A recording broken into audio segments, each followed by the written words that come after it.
We always joke that there are only two things that were true in life, death and taxes. I think you've now got to add a third, which is regulation.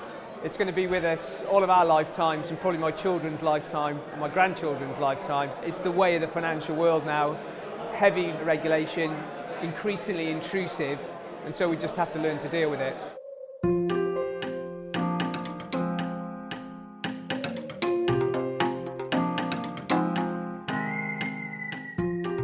The reality is often regulation skews the environment to almost cause the next crisis by tilting the playing field in one direction or another. But clearly the intention around regulation is to make there be better, safer, more efficient markets. You could say it's there to bolt the stable door from the last crisis rather than actually to prevent the next one.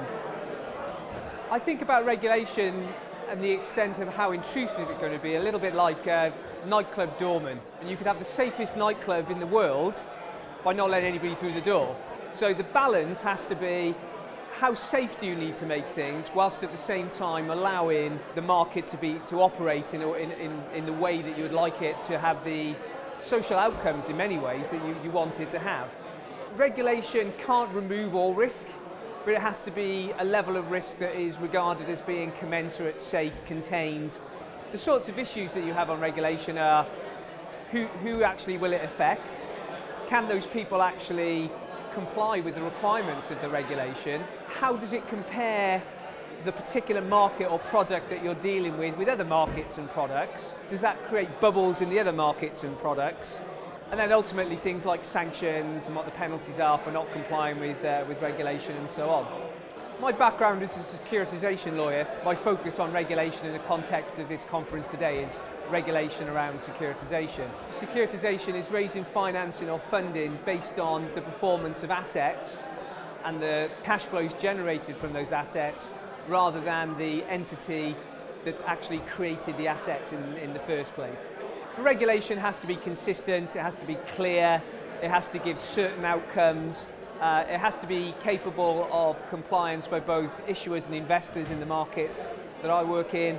Different sectors can't have slightly different regulation about the same thing. There needs to be consistency around that, and it needs to be proportionate to the risks that are trying to be looked at. And then finally, it is important that securitization compared to other products isn't treated adversely when the risks are similar. Securitization can be part of the solution in providing long-term financing to Europe, funding the real economy, supporting the sorts of initiatives that Europe needs to generate growth.